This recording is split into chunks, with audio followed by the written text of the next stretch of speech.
está buena la fiesta, está bonita la fiesta en el Señor. Gloria a Dios. Que Dios bendiga, hermano, todo lo que hasta aquí hemos podido hacer para la gloria del Señor, para el regocijo nuestro, para la gloria del Señor. ¿Van a subir los niños? Ya, les vamos a dar un minutito a los niños para que puedan subir, junto a las tías que están encargadas durante este tiempo. Damos gracias al Señor por Miriam, que ya está con nosotros en esta noche, después de haber estado varios días hospitalizada. Así que Dios te bendiga, Miriam. Amén. Está con reposo, así que por eso también ella se dio su lugar durante un tiempo de los niños. Así que, pero Dios bendiga a las tías que están con ella, hermanas que han dispuesto su tiempo para poder trabajar con los niños. Hay un grupo bien importante de niños. ¿Cómo ha crecido el grupo de niños? Gloria a Dios, que siga creciendo. Amén. Bueno, le doy la bienvenida a una familia nueva que está ahí. No son nuevos ellos, pero es nuevo acá. Así que Dios les bendiga y espero que se sientan cómodos con nosotros y que el Señor supla todas sus necesidades en esta noche. Bueno, los demás ya somos de casa, aparte de la presencia de nuestro amigo y hermano Dr. Norton, que está con nosotros en esta noche. Que Dios les bendiga. Parece que lo trajo el pan amasado, pero más que el pan amasado lo trajo el Señor. Por allá veo a la Claudita también. Dios te bendiga, Claudita. Amén, Señor. Bueno, los demás ya, gracias al Señor, somos todos de casa y esperando de que, bueno, esta nuestra reunión sea motivo de mucha bendición y muy en especial, hermano, la palabra que Dios ha puesto en mi corazón, gracias, para poder compartir con ustedes en esta noche, mis hermanos. Vamos a ir al libro de Segunda de Reyes. Ahí vamos a tener la lectura bíblica. Una palabra muy conocida para aquellos que ya llevan algún tiempo en los caminos del Señor. Segunda de Reyes, en el capítulo 4. El aceite de la viuda, tiene puesto ahí un título en mi Biblia.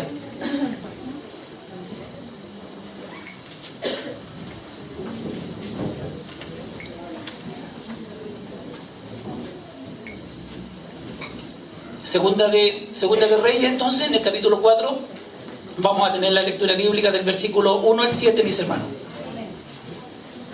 Vamos a leer todos los versículos que narran la historia de esta viuda. Los versículos en forma temática los vamos a leer en el nombre del Señor.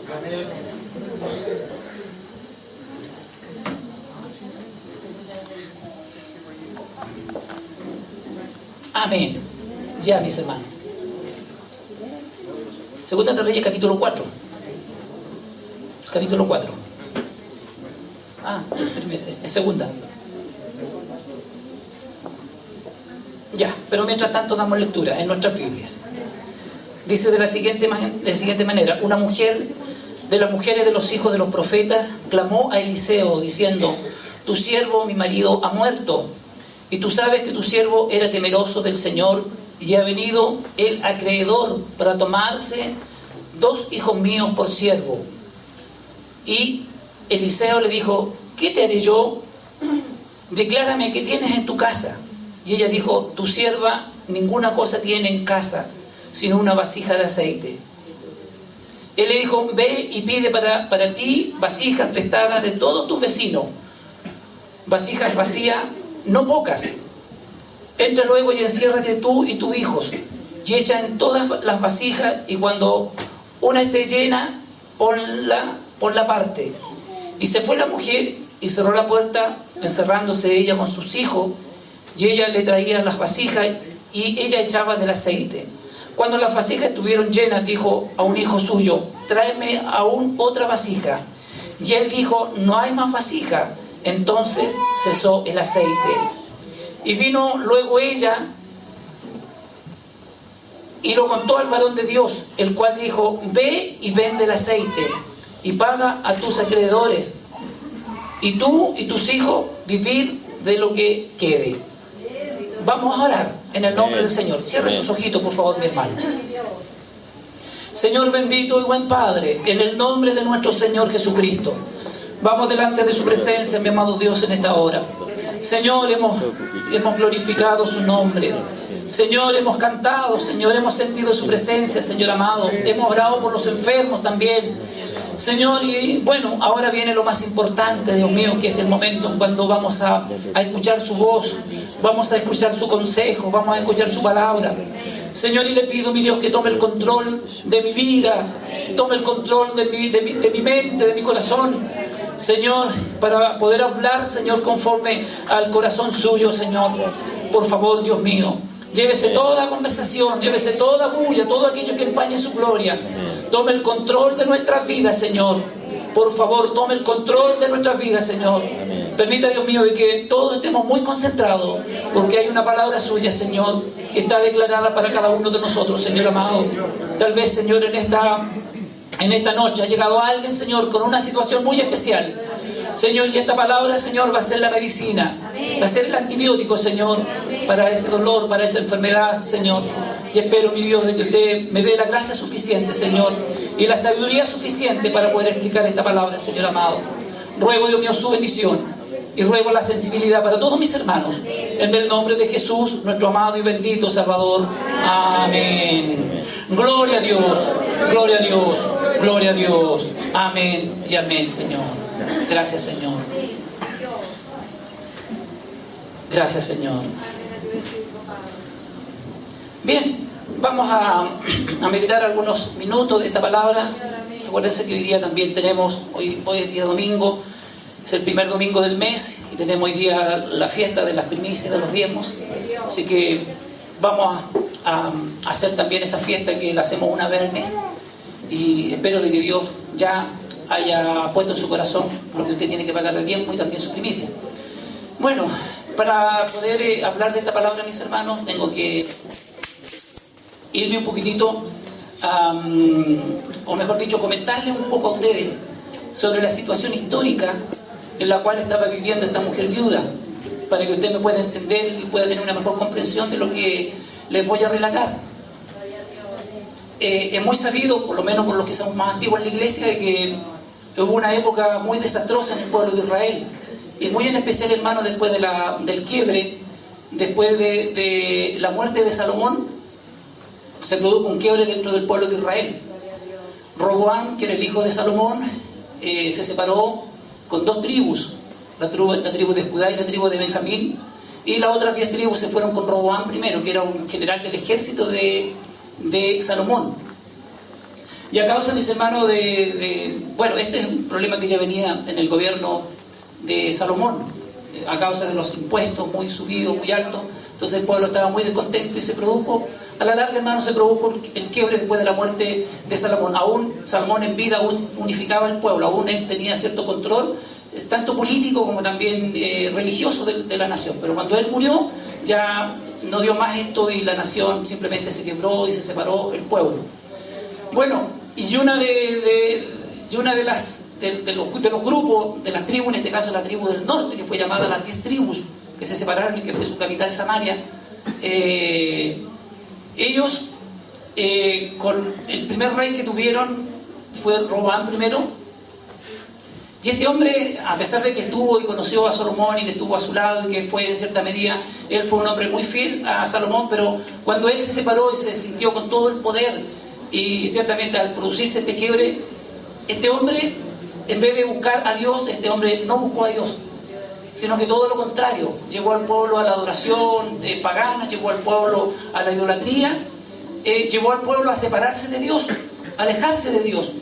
Entonces todo esto, mis hermanos, provocó a que el pueblo desconociera a Dios. Y cuando un pueblo, voy a hablar en esta dirección, cuando un pueblo, cuando una nación, cuando una familia, cuando un hermano se aleja de Dios, hay consecuencias muy fuertes que uno tiene que pagar. ¿Me escuchan? Hay consecuencias que hay que pagar. Y las 10 tribus que se llamaron las tribus de Israel, ellos tuvieron consecuencias muy duras que pagar. Y llegó un tiempo, hermanos amados, en que el pueblo prácticamente desconoció a Dios, y ellos empezaron a adorar ídolos, empezaron a adorar los dioses que tenían los pueblos vecinos. Y de esta manera ellos definitivamente, hermanos, se alejaron de Dios, pero de una forma muy fuerte, de una forma ya totalmente descarada, hermanos amados. Dios ya no era su Dios, el creador de todas las cosas, Dios que había hecho tantos milagros con su pueblo, con sus antepasados, ya no era su Dios. Pero Dios, y creo que esto lo he dicho muchas veces, mis hermanos, Dios, de alguna manera, Él siempre, a pesar de que somos infieles, Dios siempre va a permanecer fiel y va a permanecer con sus oídos prestos a poder escuchar y poder responder, hermanos, nuestro clamor, de responder nuestra súplica hacia Dios. Y en aquella época, hermanos, ciertamente había siempre un remanente, siempre había un grupo de hijos de Dios, de los israelitas, que siempre permanecieron fieles a Dios, a pesar de que vivieron rodeados de idolatría y de tantas cosas, hermanos amados. Pero esta gente permaneció fiel a Dios, y por amor a esa gente Dios levantaba profetas, Dios levantaba hombres en su tiempo, en su cultura, para poder declararle la palabra de Dios a esta gente, para que ellos se pudieran volver de su mal camino, se pudieran volver de su pecado, pudieran dejar su pecado y poder volverse a Dios. Dios preparaba, Dios levantaba hombres y Dios los preparaba. Y de hecho dice la Biblia que venía el Espíritu Santo sobre ellos, a pesar de que el Espíritu Santo aún no era algo normal, no era algo que estaba derramado en la tierra. Esto recién se declaró muchos años después, en la época de la iglesia primitiva, en el capítulo 2 de Hechos, cuando vino ya en forma definitiva el Espíritu Santo sobre toda persona, sobre toda carne. Pero en aquella época Dios, hermanos, se manifestaba en ciertas personas, y en este caso, en el caso de Elías, y después en su sucesor, que fue Eliseo. Dios vino en forma muy fuerte sobre ellos, y Dios los capacitó para poder hablarle al pueblo la voluntad de Dios. ¿Cuál era la voluntad de Dios? Y estos hombres, a pesar de toda la oposición del pueblo, de toda la oposición de los enemigos, estos hombres eran muy valientes, y con pie firme ellos se paraban y declaraban la voluntad de Dios, y le decían al pueblo que tenían que volverse de su mal camino, que tenían que volverse de su pecado, para que Dios los pudiera perdonar y que Dios los pudiera restaurar. Y Dios declaró que si ellos no se volvían de su camino, las consecuencias iban a ser muy graves. En el transcurso de algunos años, después por allá en el 721 más o menos, vino un rey de Siria, los tomó cautivos, se los llevó, hermano, al exilio, y ellos nunca más volvieron como nación.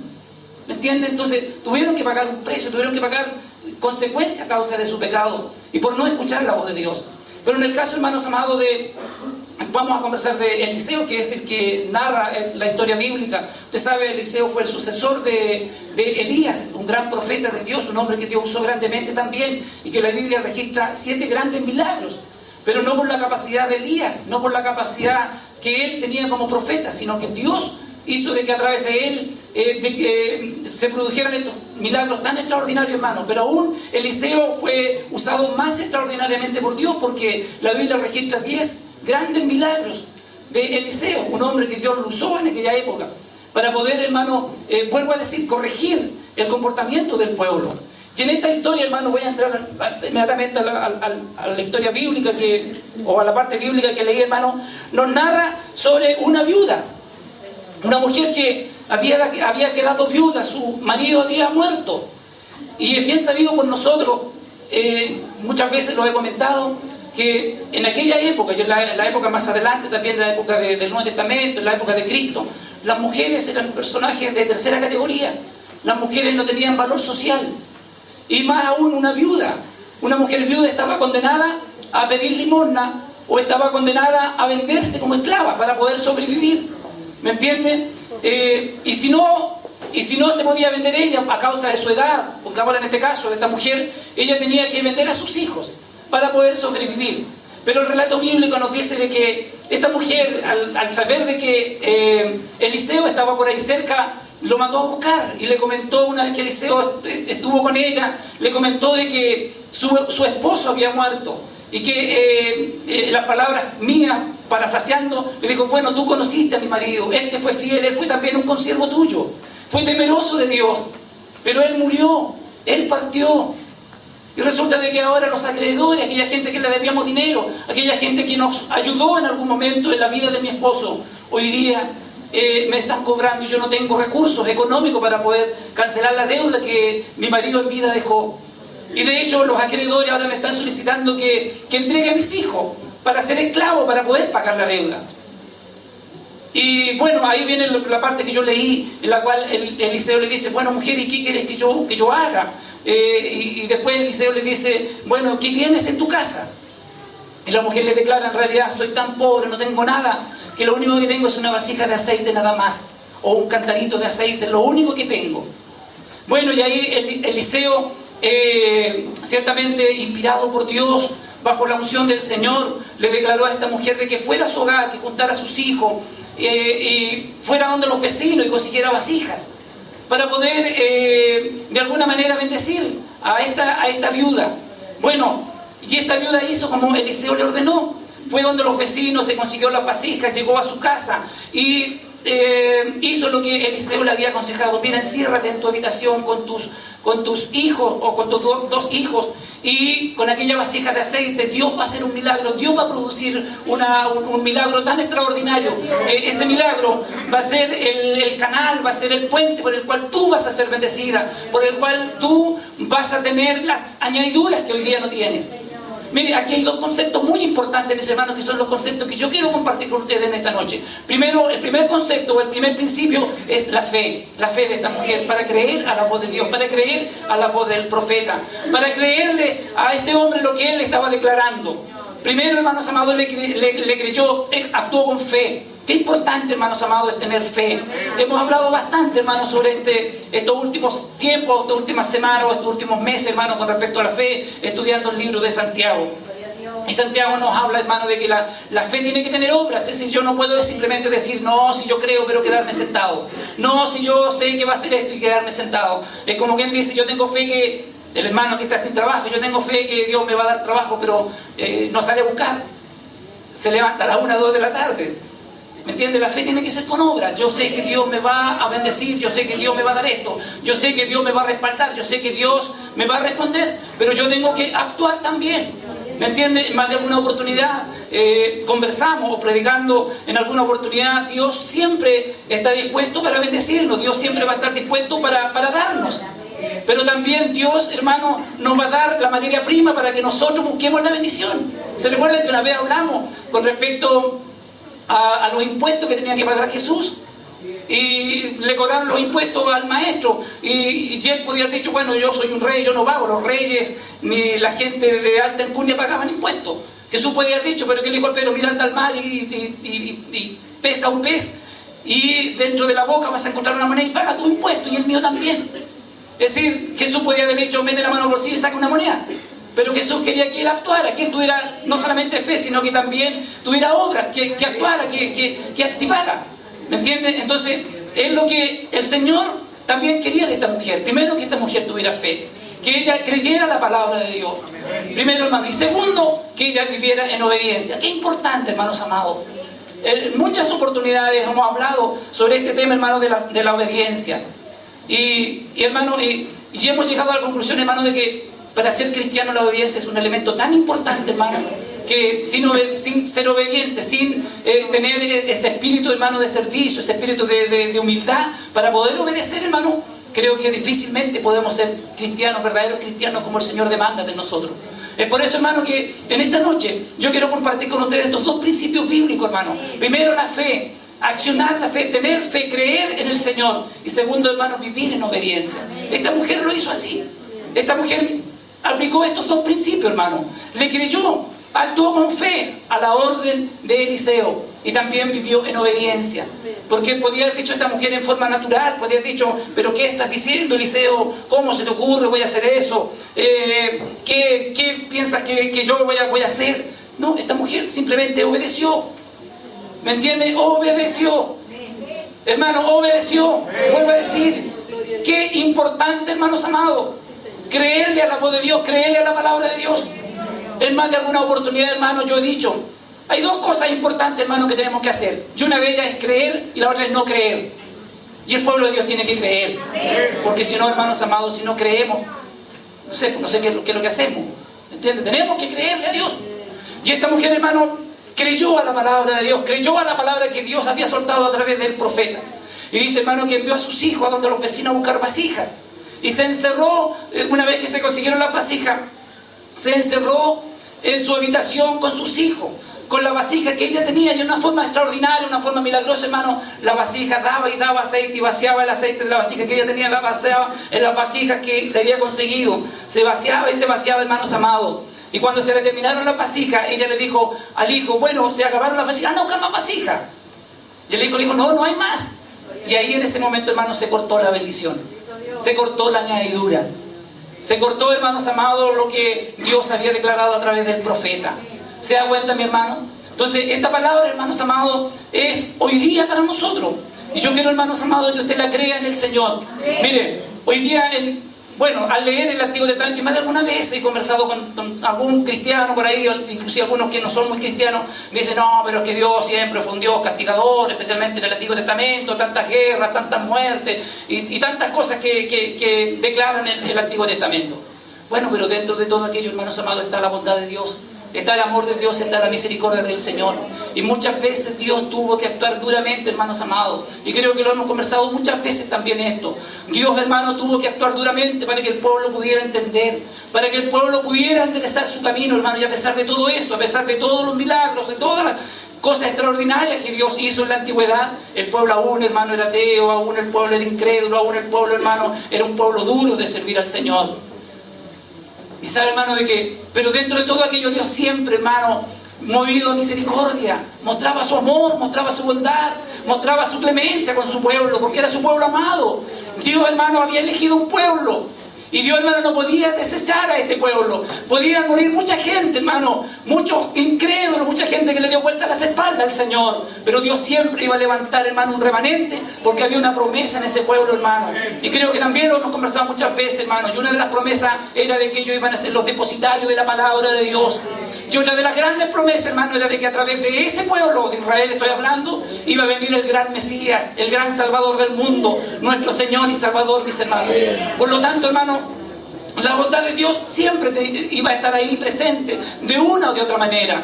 Esta mujer, hermano, estaba condenada. Esta viuda estaba condenada, hermano, a vender sus hijos. O venderse ella como esclava. Estaba condenada, hermano, a pedir limosna. Estaba condenada, hermanos amados, a que socialmente fuera despreciada. Aparte de que era una mujer. Vuelvo a decir, las mujeres en aquella época, hermano, no tenían ningún valor social. ¿Me entiende? Y de hecho, una de las oraciones principales de los judíos en las mañanas, especialmente cuando se levantaban y daban gracias a Dios, decían: gracias a Dios, porque no soy mujer y no soy niño. ¿Se da cuenta, hermano, el desprestigio tan grande hacia la mujer? Ahora Jesús cambió este concepto, por supuesto. Jesús valorizó a la mujer. Jesús le dio el lugar que le corresponde a la mujer. Y damos gracias al Señor por las mujeres de nuestra iglesia. Damos gracias al Señor por las hermanas que predican, por las predicadoras, por las profesoras, por las doctas, por las jóvenes, por todas. Porque hoy día entendemos de que ya, hermano, no hay griego, no hay judío, no hay chileno, no hay extranjero, somos todos uno en Cristo.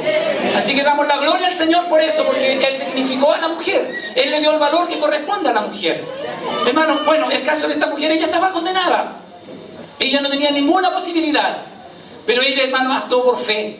Y ella le creyó al maestro y obedeció al profeta de Dios, le creyó al hombre de Dios. ¿Y sabe, hermano, cuál fue la consecuencia de este acto de fe que ella hizo y de este acto de obediencia? Fue, hermanos amados, de que ella, hermano, fue bendecida. Y que ella, hermano, pudo juntar el aceite que necesitaba, hermano, para poder comercializarlo y poder salir de las deudas. Quiero aclarar este punto, hermano, y en la escuela dominical lo hemos tratado. Justo estábamos hablando esta semana sobre el aceite, hermano, sobre el ungimiento de un aceite. Bueno, no voy a tocar ese tema porque para eso usted tiene que venir a la escuela dominical para que aprenda más. Pero simplemente una pequeña pinceladita nada más con respecto al aceite. Probablemente este era aceite de oliva, el cual es la vasija que se había llenado. El aceite de oliva era un elemento muy difícil de poder cosechar y de poder fabricar también.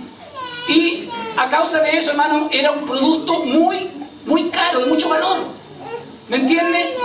Hasta el día de hoy el aceite de oliva es el aceite más caro que hay. Claro que no tiene el precio que tenía antiguamente. Hoy día todo es industrializado, todo es más fácil. La producción, hoy día hay empresas que se dedican al cultivo de los olivos para poder tener aceite de oliva. Pero en aquella época no, mis hermanos. Y el aceite de oliva era muy caro, era como comprar oro, hermanos amados.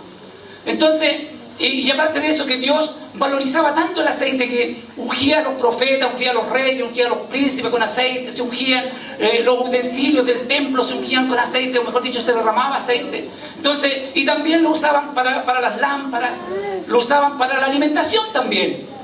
La gente de mucho dinero lo usaba porque era, vuelvo a decir, era un producto muy caro. Entonces, imagínese usted, hermano, una vasija de aceite, ¿cuánto costaría en aquella época? Y ella llenó muchas vasijas. Por lo tanto, ella vendió este aceite y logró pagar la deuda con su acreedor y le quedó dinero para poder seguir trabajando probablemente en el comercio.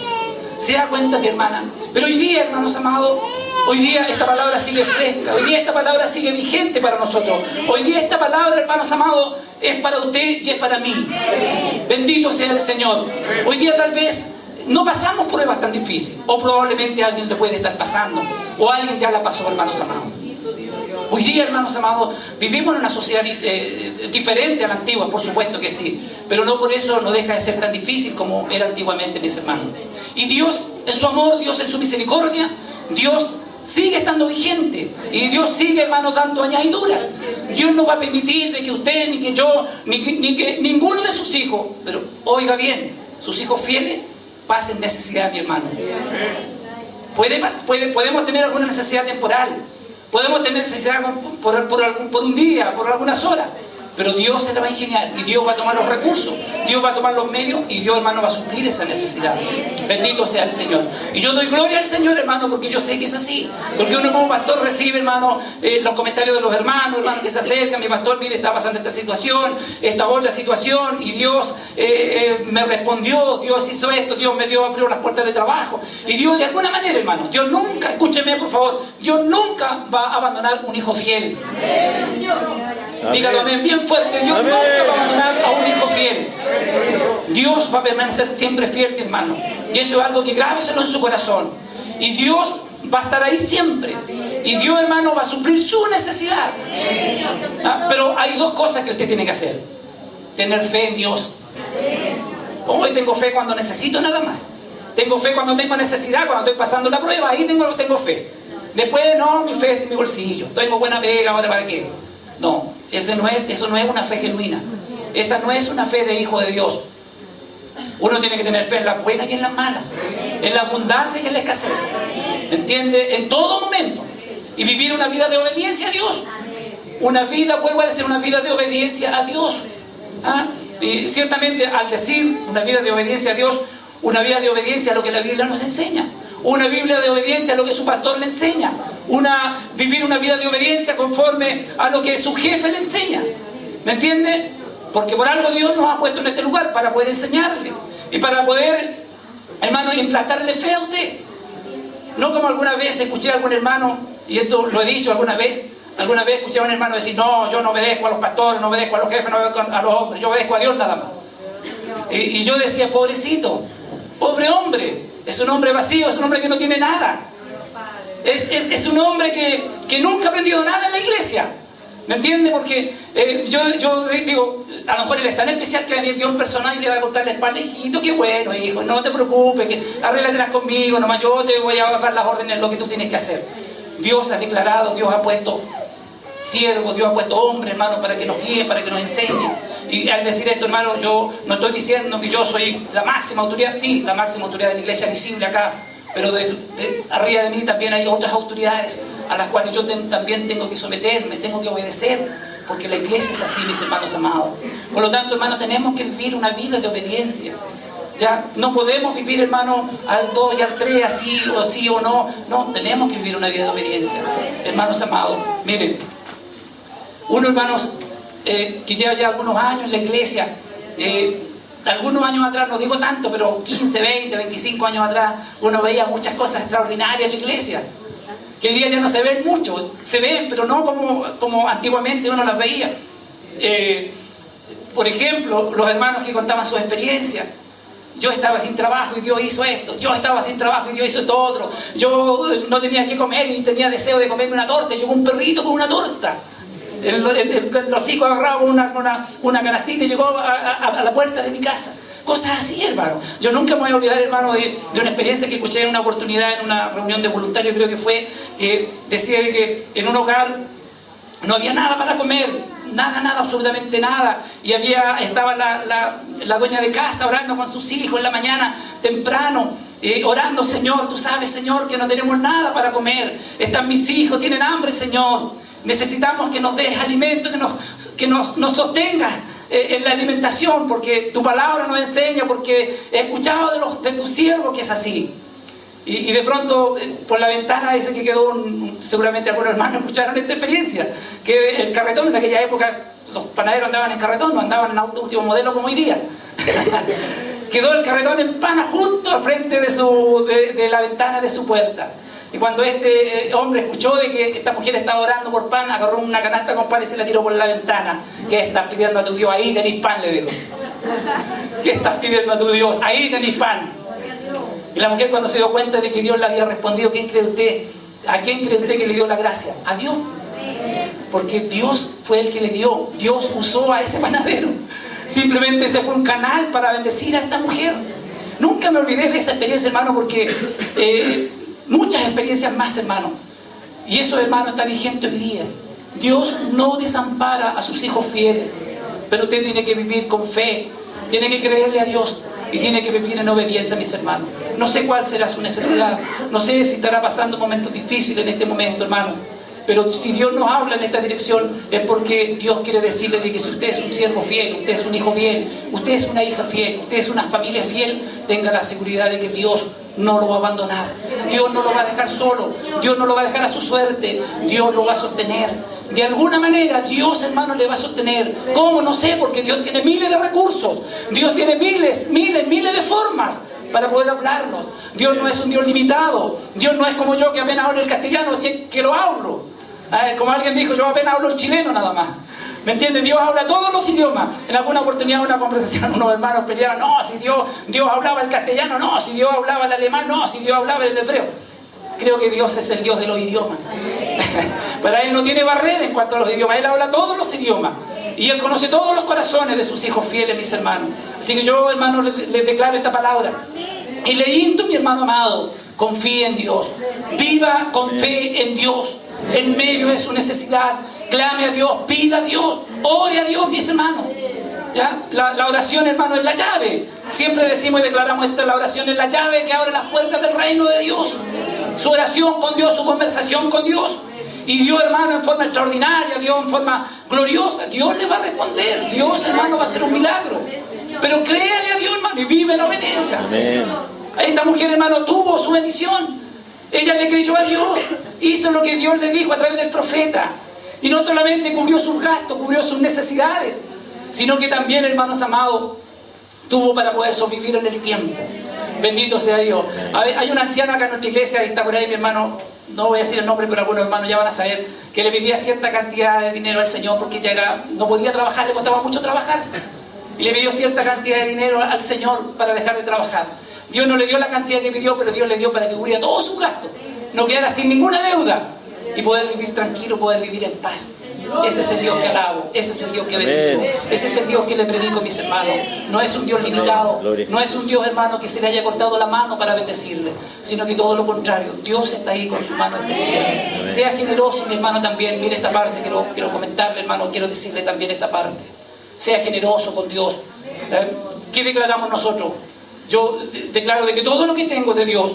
Declaro de que mi casa es de Dios. Declaro que mi auto es de Dios. Declaro que todo lo que tengo es de Dios, porque Él me lo ha dado.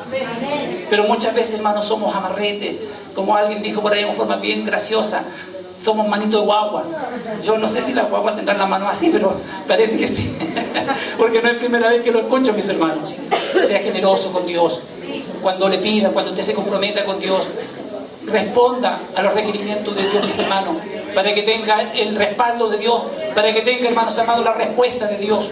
Así que Dios les bendiga, hermanos. Viva una vida de fe y viva una vida de obediencia, para que usted, hermano, con su frente bien en alta y con su corazón, hermano, bien hinchado, pueda decirle: Dios, aquí estoy, Señor, estoy pasando una necesidad, he permanecido, así como lo dijo un rey Ezequiel, Ezequías le dijo: Señor, he vivido en tu camino, Señor, y aquí, Señor, una enfermedad me va a cortar los días de vida. Por lo tanto, te pido, Señor, sabe que Dios le responde.